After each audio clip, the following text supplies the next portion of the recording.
Okay. And so, as a Christian man, as dads who follow Christ, we know that God calls us men to be leaders of our household. And so today I have titled the message Super Dad, and it's a special message for Father's Day. And I'm going to be talking about some principles that is found in the 5 levels of leadership. Okay, I'll talk about that in a little bit. And so God gave us men responsibility to be fathers, to be leaders of our household. And I believe God also holds us responsible for what happens in our home. And it is a big responsibility. And I've titled the message Super Dad because many times, dads in here, you have raised to the challenge. You have raised to the challenge to be super dads to your children and to your wife when they call upon you and when they need you. And so Super Dad, speaking of superheroes, we all love a good superhero movie. That last week, Dark Phoenix came out. How many of you actually saw this movie? Anyone? Not yet, huh? Well, if you're not going to watch it, would you mind just babysitting my kids so Amy and I can go watch it real quick? Yeah, we're looking at the women's group right now. Okay? And so this movie, if you're an X-Men franchise fan, you know it's about Jean Grey, this class 5, level 5 mutant, right? And she's the most powerful class of mutants. And in the stories, there's levels. There's different levels of mutants. They're level 1. They're like little things that get killed off easily. But if they're level 5, the movie revolves around them. There's levels to this thing. And so I think in the same way, along the same lines, there's 5 different levels of super dads. I think. Level 1 being the most basic, and as life goes on, we learn and we grow to level 3, level 4, and hopefully, eventually, somewhere down the line, we grow to be level 5 someday.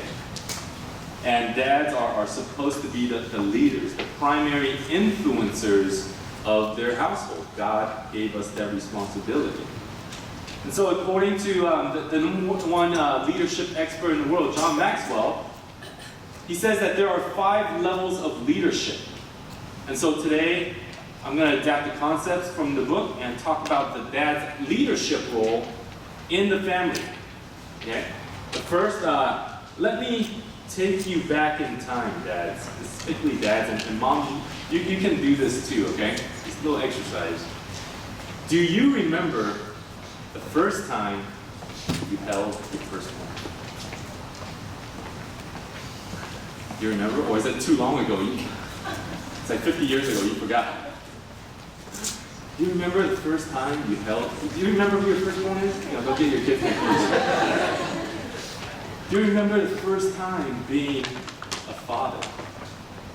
Do you remember the first time holding your firstborn child? And if they are here, in this congregation, you can wink at them, okay? So bring yourself back into that moment. All right, how did you feel when you held that baby boy or baby girl for the very first time? So I'm going to do a little exercise. We're going to close our eyes, especially the parents in here, for about 10 seconds, and go back to that time. And bring back all the feeling that you had holding your firstborn, okay? Close our eyes for 10 seconds. Just imagine.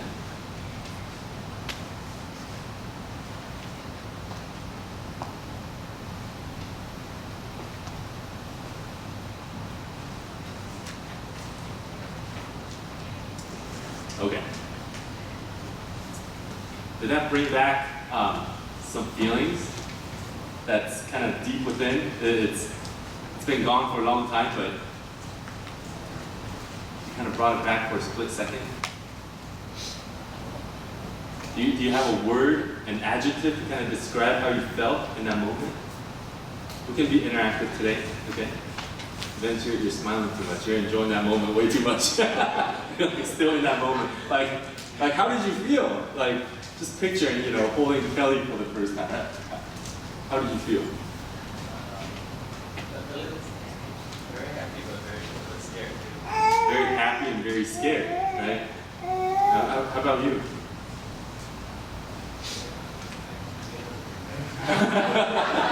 Bad memory. Take some fish oil, okay?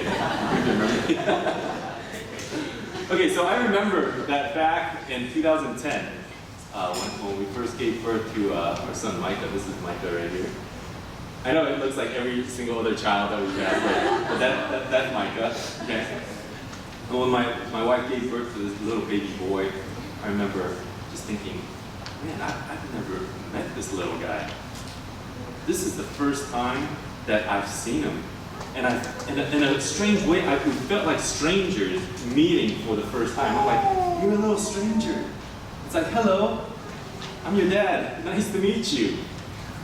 You know, he's my son, he's my blood, yet we're meeting for the very first time as strangers. And I was overjoyed, but at the same time I was overwhelmed, I was nervous, I was anxious, all at the same time. And I remember this very strong thought that came across my mind that says, oh no, I'm actually responsible for his entire life. Like in every single aspect of life, I'm responsible for him. I will be his father, I will be his provider, his cook, his diaper changer, his janitor, his teacher, his chauffeur, and maybe his friend. I'll be like his everything, you know, and the mom as well, you know? And I was kind of paralyzed by that thought. Like, it was too much to handle. Like, I'm responsible for everything in life for this little guy. I remember hanging out in the hallway of the hospital, waiting for to see the kid, you know. And this Hispanic father was standing next to me. And we just kind of looked each other in the eye, and I'm like, yeah, this is my firstborn. And, you know, kind of nervous, you know, you guys saw in my eyes. And I look at him, you know, I'm kind of nervous, right? And I look at him to see how he's feeling, like, are you nervous? And he just looks tired. He's like, yeah, me too. This is my third one. You know? And I remember looking at him, I'm like, man, you must be crazy. That's way too many kids. 3 kids, that's way too many kids, you know? Yeah, so the irony, right? Okay, so, and I remember driving home from the hospital, I was so nervous because his little life was in my hand, you know? I never put a car seat together before, and so I don't even know if we did it right. I don't know if it's like tight or buckled in right. If I drive, it's gonna fall off the side, or I didn't know, you know? And I was so nervous. I was driving so slowly, so carefully, and my heart was like pounding so fast. And I was more nervous driving home that day, driving Micah home for the first time than when I was taking my driver's license test in '96. You know, way more nervous. Well, the point being, dads, we are the leaders of the household. We are responsible. And so let's talk about leadership in the home. Okay? And so we know that there's 5 levels of leadership. And the first one, being the most basic, is the positional leadership. I'll go through them real quick. I'll explain it later. The second level of leadership is permission. The third level of leadership is production. The 4th is people development, and the 5th is the pinnacle. And you can imagine this as little steps climbing up, or if you're a climber, you can imagine it as a mountain that in different seasons of our lives, we're being trained, we're growing, and we're stepping up to be the next level of our fatherhood. Okay. And so level 1 is positional leadership. And in this level, people follow you because they have to. And it's actually the lowest level of leadership, the entry level. It's the entry level. It's where everybody starts off, okay? And the only influence a positional leader has is the one that comes with your job title. Okay, let's say that you're a supervisor. Well, then you supervise a team, and let's say that you just recently got this job. Well, they're going to listen to you because you have that title as a supervisor, okay? And so the positional leadership is based on the rights. Okay, the key word here is rights. You have the rights granted by the position and the title. And there is nothing wrong with having a leadership position. That's all. That's where we all start. But it's not right to use that position to force people to follow you. We have a word for that. It's called dictatorship, right? Using your title to force someone to follow you, okay? And in the workplace context, the employee follows the boss's order just because they provide a paycheck at the end of the month. And they rely on rules and regulations and policies to kind of control, keep the people in check. All right, so do you guys recognize this boss? Anybody who is he? Yes? Mr. Gilbert Huff from The Incredibles, the original movie. Oh, nice, very nice. I didn't even know his name. I didn't know he was from The Incredibles, right? He's from The Incredibles, and you guys have seen that movie, right? And who's he the boss of? Well, Mr. Incredible, right? And his name is Bob, and he's the boss of an insurance company. And so he forces Bob to use dishonest tactics. To do what? To kind of refuse insurance claims, right? Remember that old grandma that's trying to make a claim, and the boss is like, no, don't give the claim to her, But Bob doesn't want to do that. Bob wants to be honest, but he was forced to do so. And at the end, Bob gets all fed up, and what happens? Right? Bob kind of got all fed up and kind of threw him against the wall. Well, he rebelled, and then he got fired. Well, because this guy, this little boss, he has a level 1 type of leadership.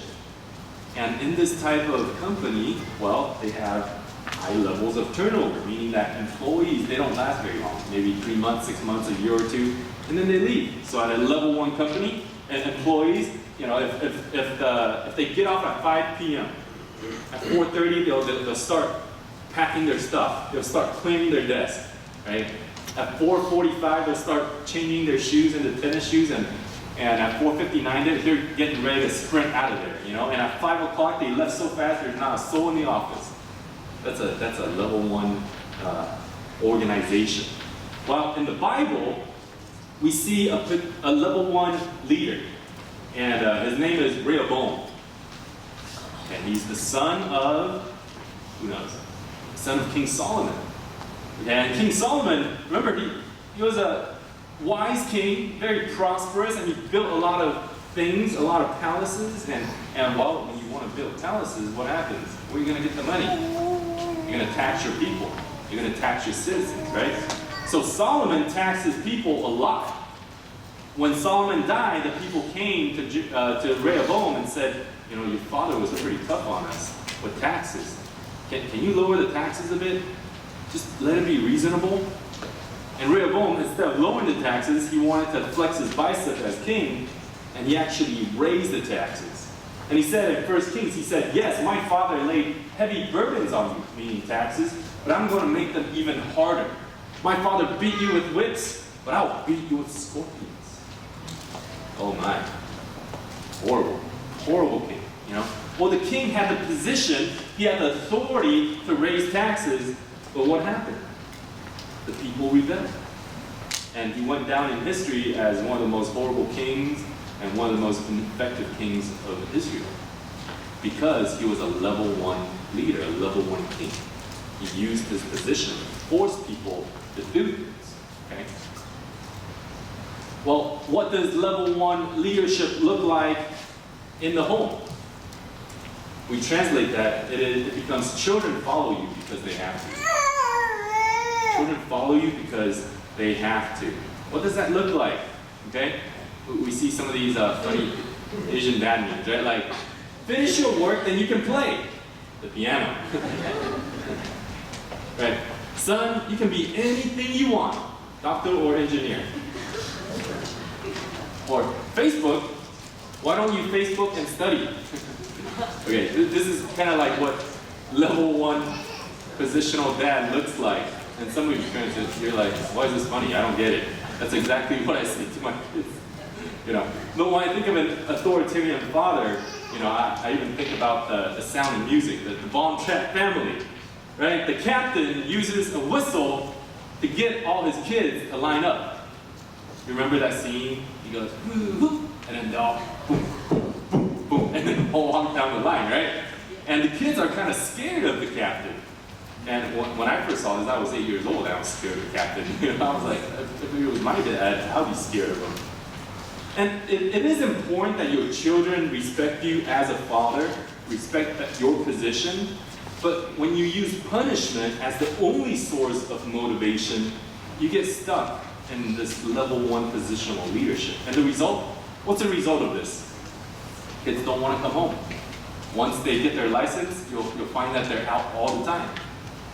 They're afraid to come home. They'd rather stay out with their friends. They'd rather hang out at church than come home facing punishment.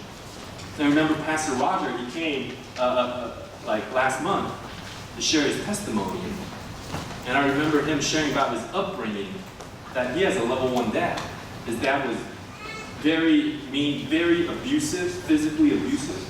And so Pastor Roger ran away from home at the age of 17 and never looked back. Hated his father for most of his life. Okay. Level 1 leadership is the place we all start. But let's not stay there. Let's go next to level 2. And in the workplace, it looks something like this. Level 2 is permissional leadership. Permissional. The person gives you permission to lead them. And the key word here is relationships. And people follow you because they want to. Because they want to. Okay? And I don't know if you guys watch The Office, but he's the world's best boss. Okay? And when you like people, I'm going to assume that this boss likes the people in the office. Okay? And when you like people, when you treat them as individuals who have value, you begin to develop influence with them. You start to develop trust. There's trust with one another. And the environment becomes a lot more positive. I don't know if you guys watch it. I really don't. When I first saw it, I didn't get the humor. I was like, why is this funny? I don't get it. But I think later on, I kind of grew into it. So the agenda for level 2 leaders isn't to guard their position. It's to these type of leaders, they want to get to know their people. They want to know their team. They want to figure out how to get along with them. And so leaders find out who their people are, and they allow their people to find out who they are, and they build a good relationship. And so the leaders who move from level 1 leadership to level 2 shift their focus from me to we. No longer me, it's we. We are as a team. And so in a level 2 office, there's this increase in positive vibes, right? So at 5 o'clock, at 5 p.m., people are not in a rush to get out of the office. They hang out a little bit. They're going to talk to each other a little bit, which opens up channels for communication to talk about anything that might have gone on in the office, and they can debrief a little and just makes the whole environment better, right? And so here's a little quote from Michael Scott, would I rather be feared or loved? Easy, both. I want people to be afraid of how much they love me. That was pretty funny. Okay, biblical example of level 2 leadership. The prophet Nehemiah. In the Old Testament, the prophet Nehemiah was crucial to do something. Who knows what Nehemiah is doing here? Kind of gives it away in the background. Building the wall. Exactly. So the city of Jerusalem had been attacked, and the city was in ruins, and people were devastated. And so what should they do? And so Nehemiah got this vision from the Lord that they must rebuild the city. They must rebuild the wall. But is building a wall easy to do? No, you would think, it's pretty easy, just a slab of concrete. Did you know the Great Wall of China took 1,700 years to build? So walls take a long time, especially if they've got to be strong, fortified, strong enough to withstand enemy attack. Okay? And so it's a difficult task, and people may not want to do it. But in Nehemiah chapter 2, he says, but now I told them, you know full well the tragedy of our city. It lies in ruins and its gates are burned. Let us rebuild the wall of Jerusalem and rid ourselves of this disgrace. Then I told them about the desire God had put in my heart, and of my conversation with the king, and the plan to which he had agreed. They replied at once, Good. Let us rebuild the wall. And so the work began. Wow. This is actually very, very informative. Okay. What did Nehemiah do with the people? Because this was a hard sale. Like, our city's in ruin. Are we gonna work really hard to rebuild? Because the enemy might attack again and just put everything to the ground again. So why bother? So he's trying to have this heart connection with the people, right? And so what he's saying is, there's three things that he said. He said, I told them about the desire that God put in my heart for this. So he's sharing his innermost passion. He's sharing his passion with the people. And then he said, and I had this conversation with the king, meaning that, second, he got permission from the authority. And then he said, and then the plan which he had agreed to, the king had agreed to. So third, he had the plan. He had the passion, he's got the permission, and now he's got the plan. And his people are like, wow, that sounds like a really good plan. So he connected at this heart level. He built the relationship with the citizens and built trust. And so level 2 leaders connect with the heart before they ask for a hand from the people. Okay, so what does that look like in the house? Children follow you because they want to. Not because they have to, but because they want to. Because you know them as their father, as their mother. You know them. You take the time to listen to them, to listen to what's going on in their lives. When you pick them up from school, you're like, "How's your day? You know, what's going on?" You ask them how their day went, even though they'll just say, "Oh, nothing. Oh, it's good." It's okay, but you ask anyway. You play games with them. You comfort them when they get hurt, when they fall down. You put a Band-Aid on them. You know the desires of their heart. You pray together. You seek God together. So there's this trust and relationship between the parents, between the dad and the kids. And they'll come to you when they have a problem, and that they know that you're going to encourage them and not judge them. You know, what if they come home with a 75 on their test? Are you going to encourage them? You can do better than that. No problem. I'll help you. I'll tutor you. Or, what did you do? You're an Asian, you know. You can't have 75s. And so, if they trust you, if they have this relationship with you, and just like this little girl would jump off the steps into the father's arm. I know daddy's going to catch me. I know. Because he's done it before. Well, level 3 leadership is called production. And the key word here is results. Because leader brings results. And people follow you because what you have done for the organization.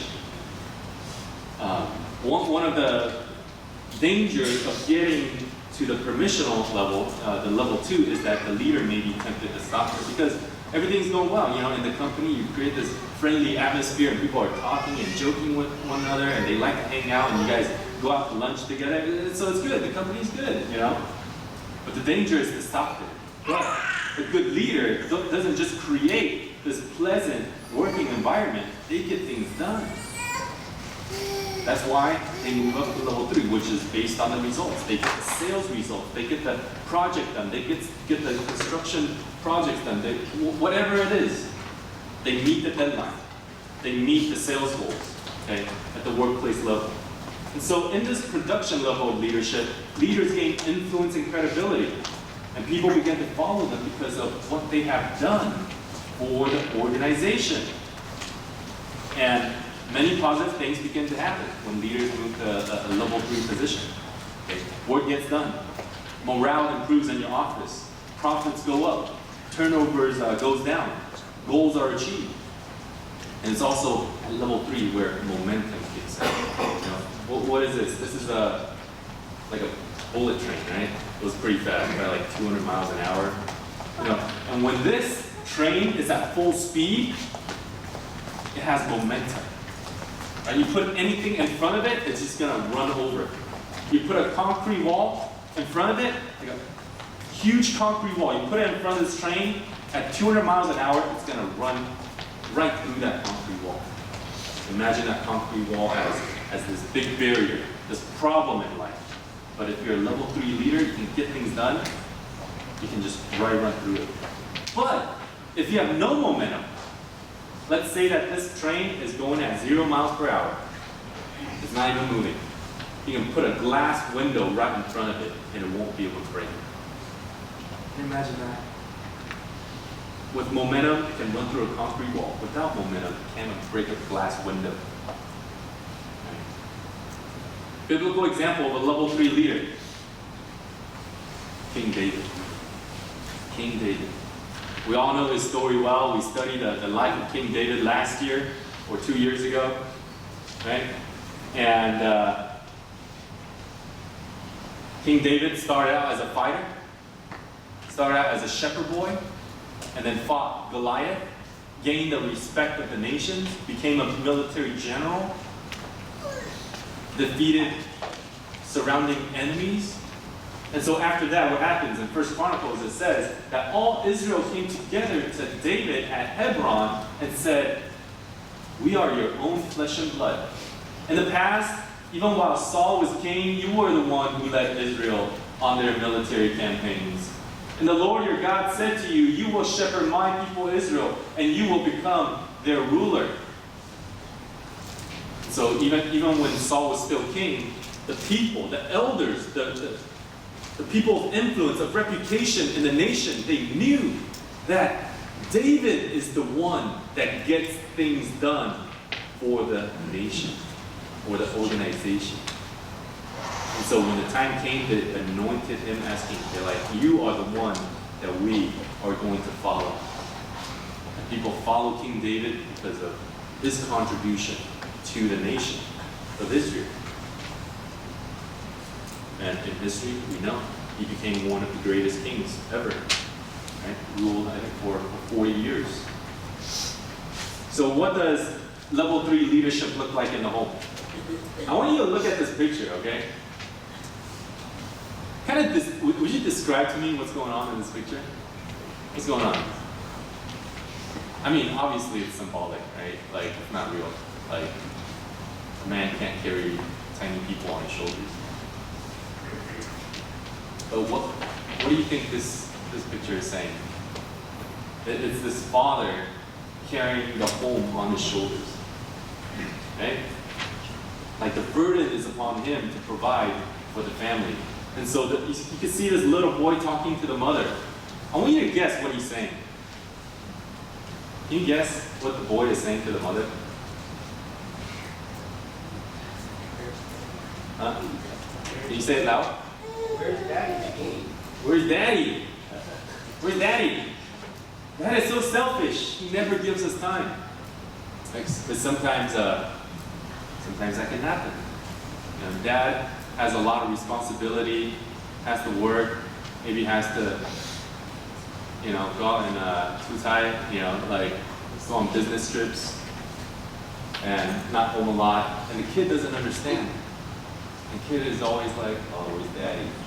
It happens to me every day. Like Hayden. Okay. He says that to me every single day when I'm about to go out. "Where are you going?" I go to work. I gotta go to church. "No, don't go. I want you to stay home with me. You're never home." I'm like, sorry, pal. You'll understand one day. Okay. So sometimes, kids, wives, you have to give the daddy a little break sometimes. Okay, you gotta cut him some slack because the dad has a huge responsibility to carry. He has to work hard to provide for your family, and so sometimes he's not home. Know that he is doing this for you. Okay. And so dads, take comfort even when your family doesn't understand. You provide food on the table. You provide a roof over the head.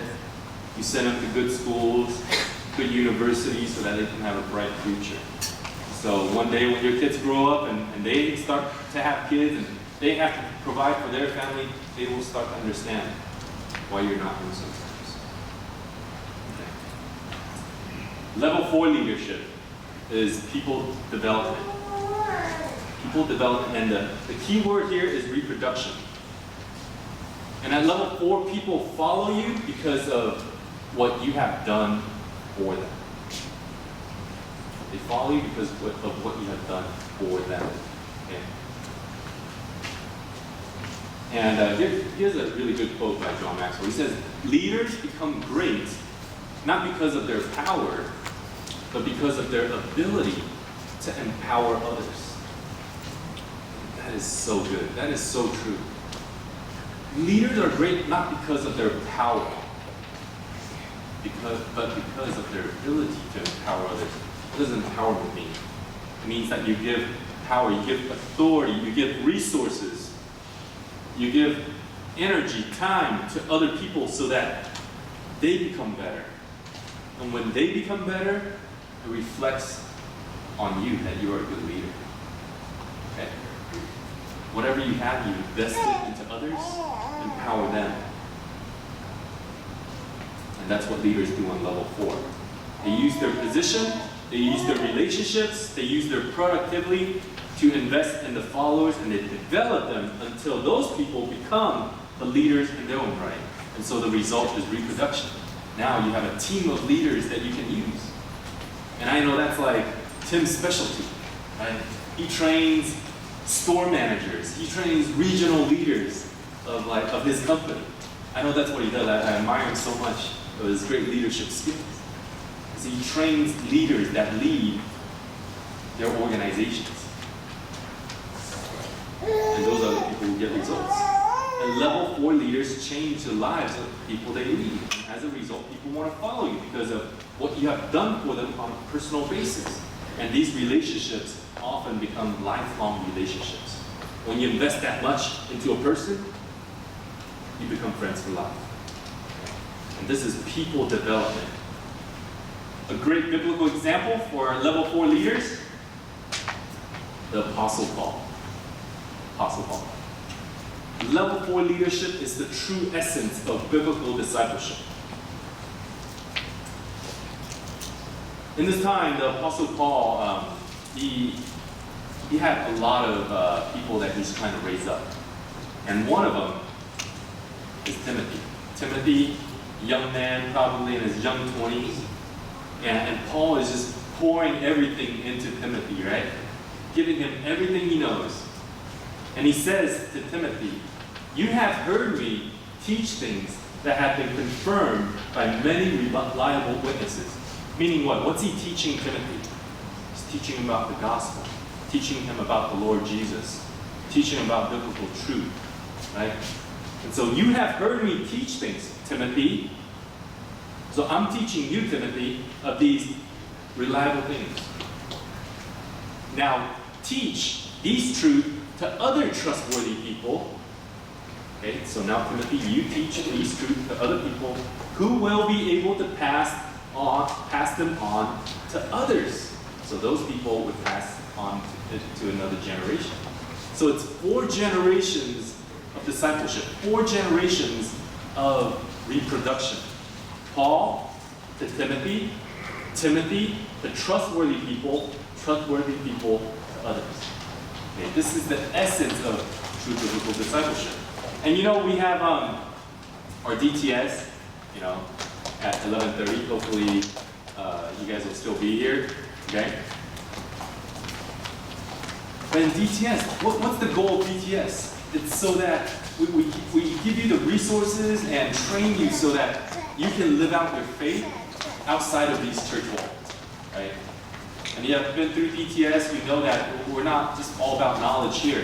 Okay, we're not just teaching Bible knowledge. We want to give you the tools that you need to live out your faith outside, so you can share the gospel, so that you can live out your faith and pass it on to other people.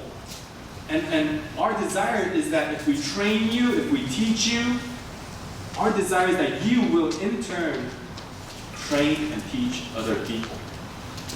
Okay? And I hope that you all have that desire too when you're taking DTS. So what does level 4 leadership look like in the home? Well, children follow you because of what you have done for them. Okay. Look at this picture. This is a great picture. On this side is like darkness and poverty, little box for a shed for a house. And this is like a bright future. And the father is here being the bridge so that the kids, the family can walk through. You're doing something for the family, you're doing something for the kid. You're providing them a future. I think this picture says it all. And I just want to honor all the fathers in this room because let me take a look at all the dads. 99% of you dads are immigrants to this country. Okay? And you came to America, you went out of your comfort zone, and you learned a new language. And for some of the dads, I mean, like, I know of dads in this church that, for example, in Taiwan or in China, they had a good job. They had a good paying job. It was a reputable position, leadership position. And then when they get to America, they have to take a low entry job and start all over again. Man, you have no idea what it takes to do that. Like, that is so hard to do. But for the sake of the family, they are willing to do that. Start their career from the bottom up once again, so that the kids can have a better future. And that those kids can grow up, so the grandkids can have even a better future. And so your family, your kids follow you because of what you have done for them. And of course, the kids at this point, they have to understand what you have done for them. If they're too young, they don't understand. But when they grow up, they'll start to understand. And when I was a kid, I was like, nice, Dad. You moved to America because you like John Wayne or something, you know? You like to watch John Wayne movies. You moved to America because you like the American dream. I don't know if it's got anything to do with me. But as I grew older, I understood he did this for us because it was not an easy transition. Okay. And then we moved to level 5 leadership. And this is called the Pinnacle. The Pinnacle leader. The key word here is respect. He gains the respect of those who are around him. And at level 5, people follow because of who you are and what you represent. They follow you because of who you are and what you represent. And so this 5th level is the highest and also the most difficult level of leadership. Okay? And you gain respect, not just from the people in your industry and in your organization, but also from people in other industries. And even in future generations, not just your own generation, but future generations. Because you are respected, because you represent something that is way bigger than yourself. And actually, to be honest, very, very few people reach level 5 leadership. Very few people. And at this level, if they are level 5, they do level 1 through 4 very well. They empower others, they get results.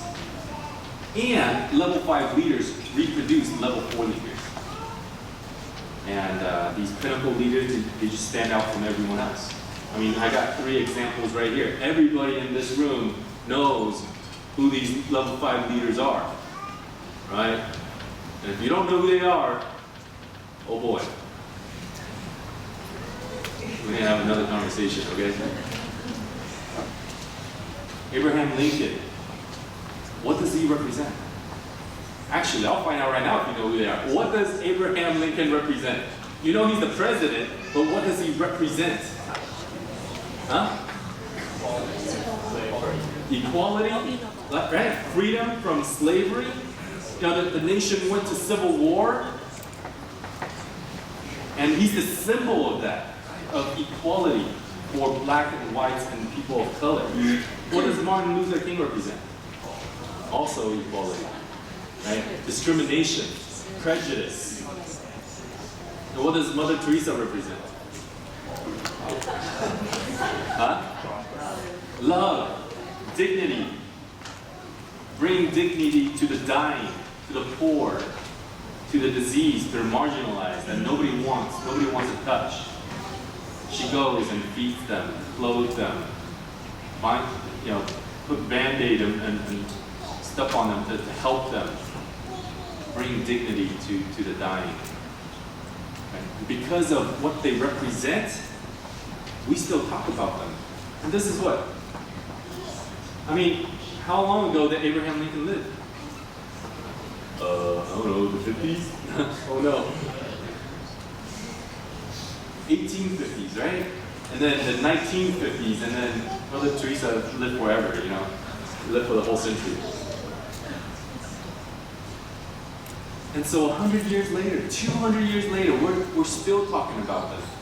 300 years from now, we're going to still talk about them because they're pinnacle leaders and we know what they represent. Okay, they're bigger than life. And people write about them in the history books.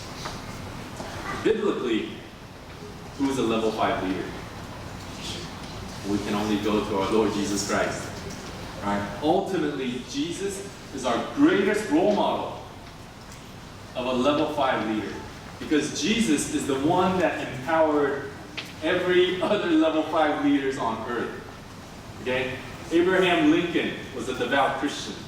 His faith taught him to not give up. And if you know his story, he failed like 26 different elections or something, something crazy. Right? Martin Luther King, obviously a man of faith, a preacher, a reverend. Mother Teresa, obviously a person of faith, loving in the way that Jesus did to the poor. And because Jesus empowered them, they are able to be level 5 leaders. Okay, but I know it's a little unfair to put Jesus in this category, because, after all, he is the Son of God, and we can't compare to that, okay? So that's why we worship him. That's why we give all the praise to him. He's our ultimate role model in his life, sacrifice, and love, and generosity, and all, okay? So in the family context, what does a level 5 father look like? It is someone that nurtures. It is a dad who provides. It's a dad who protects. A dad who sacrifices. A dad who empowers the entire family to be like a level 4 man. And this level 5 super dad leads the family with vision for the future, for generations to come. And generations afterwards, the children, the grandchildren, the great-grandchildren, who will still continue to talk about them. How many of you know the story of your grandpa? How many of you know the story of your great-grandpa? That may be a little harder. But if you know the story of your grandpa, that amazes me already. Because not everybody does. Only 2 people raise their hands. That means that they were great leaders in the family. They left a legacy in the family, and that's why their story gets retold. And if you know the story of your great-grandpa, of your great-grandma, then they left a tremendous legacy. Okay. Then they're pinnacle parents that leaves a legacy for the generations to come. And level 5 leadership, or level 5 dad or moms, it's not something that you can label yourself. You're like, yeah, I'm a level 5 mom, dad. No, it doesn't work that way. Okay, sorry. It's the generation after you. When you get really old, then they can determine, yeah, people get there. Okay, we can get to level 4, we can die smiling. Okay, so some of the insights into the 5 levels of leadership. Well, I bet when I talk about the 5 levels of leadership, obviously it doesn't just apply to dads. I've been talking about application in the marketplace and in companies and organizations, and also biblical examples. And if you're like me, you're kind of calculating in your head. You're like, what level am I at? What type of influence do I have? But here's the thing: you are not on the same level with every person.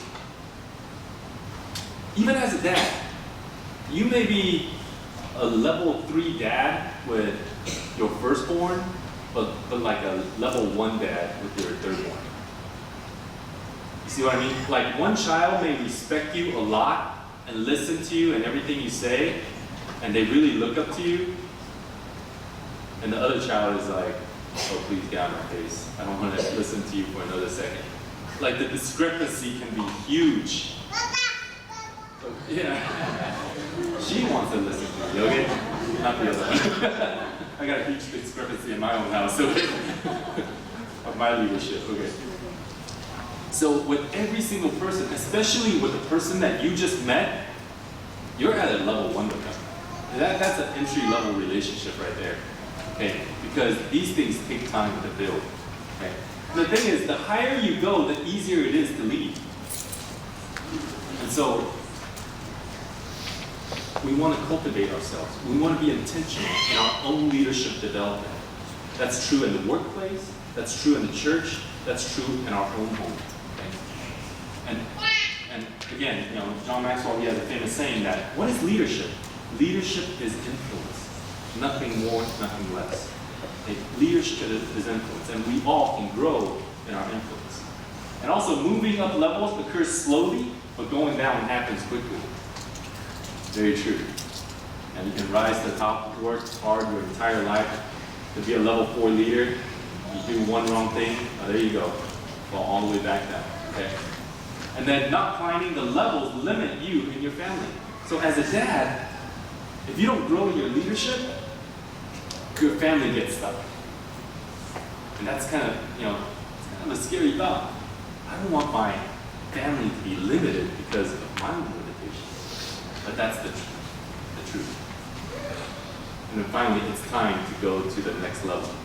It's that we can all learn and cultivate ourselves. We learn these leadership principles, and we do our best to get to become a better mom, to become a better dad, to become a better child, better son, better daughter, better employee, better minister, whatever it may be. Okay? So, let us pray.